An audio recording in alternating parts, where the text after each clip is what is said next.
hamye hariho abakenyezi n'abigeme babimboneza mugabo ugasanga ico kibanza canke ivyo bakoze ntibavyemerewe.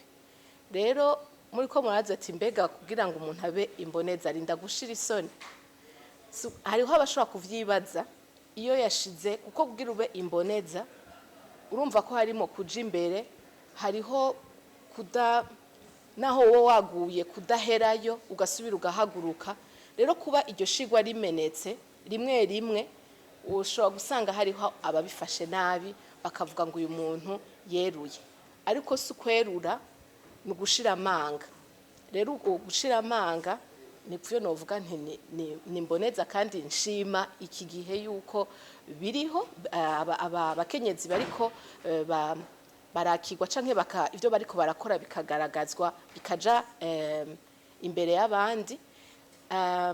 Hanyuma kandi nkavuga nti nuwo bariko aravyiyumvira kuko hariho benshi bakora vyiza. Uno munsi bahamagaye 12 nkuko mwavyumvise, ni igice ca mbere. Hariho abandi bazogera igihe baze bashigwa habona, ariko iyo uje imbere si kuvuga ko abari kugitangura, ni ukuvuga ko ibikorwa biba biriko birakorwa n'abakenyezi n'abakobwa biriho batanguye kuva kera, mugabo no basaba ko baje imbere kuko kenshi na kenshi barakunda gutinya amaso y'abantu, bakabona umengo ni bababona ni babavuga bazaba bitwe yuko bashize isoni kandi bashize amanga.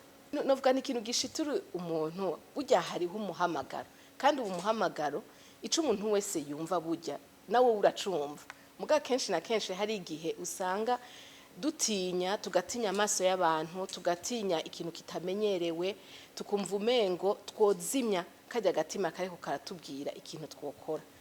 Rero jewe novuga nti icamfashije gukurikira umutima wanje, iyo ukurikiye mu gukurikira umutima nagiye nshiramo ibiri no mu mutwe, ibiri mu maboko, ibiri mu maguru, ariko novuga nti ikiri hagati ari umutima.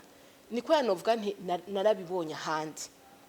Kuraraba mu bindi bihugu ukuntu bashima n'uwatwaye abana bangahe kwishuri ku gatumba bakamuha icubahiro, nkamanimvira none kubera kitwe ivyo tutabikora. Rero ndashima ibihe turimwo ubu nimba ari kubera haje ibintu byo buhinga bwangurukana bumenyi mu gihugu, utarinda umuntu umwe ngo agaragaze azagire novuga nti umuco wo kwerekana ikintu. Ubu barabibona ko kwisi yose abantu bakora ibintu n'ibindi baza baragaragazwa.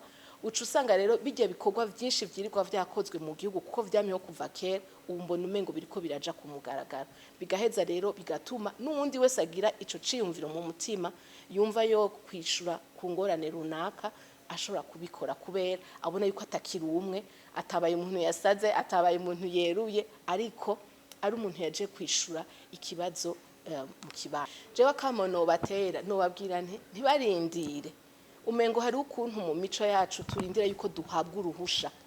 Umwana w'umukobwa yenda guhabwa uruhusha rwo gukora iki canke ikindi. Rero ugo ruhusha ntuzoruronka, wewe uragwiha gute? Ugwiha mu kuja imbere ugakora ico utegerezwa gukora.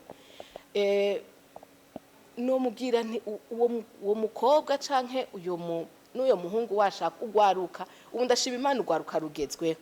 Sinzi ko murabona iyo hariko haratangurutsa kura ari mu bajejwe intwaro bazaravuga ati ugwaruka gwashoboye ibi nibi. Niyo umukuru w'igihugu avuze ijambo agashira imbere ikintu ugwaruka gwakoze, urana ko nurundi gwaruka ruca gumva rubaye motive. Ubwo ni gwaruka umengo rurarindiriye guhabwa uruhusha, ariko ubuzima suko kenshi na kenshi utegerezwa kugenda ugakora ico utegerezwa gukora. Rero no hamagarira abandi ntihababa ntaco twabaye natwe, nabo nyene nibagende bagaragaza ibikorwa, bashire imbere ikiri ku mutima n'ubwenge bafise babugaragaza.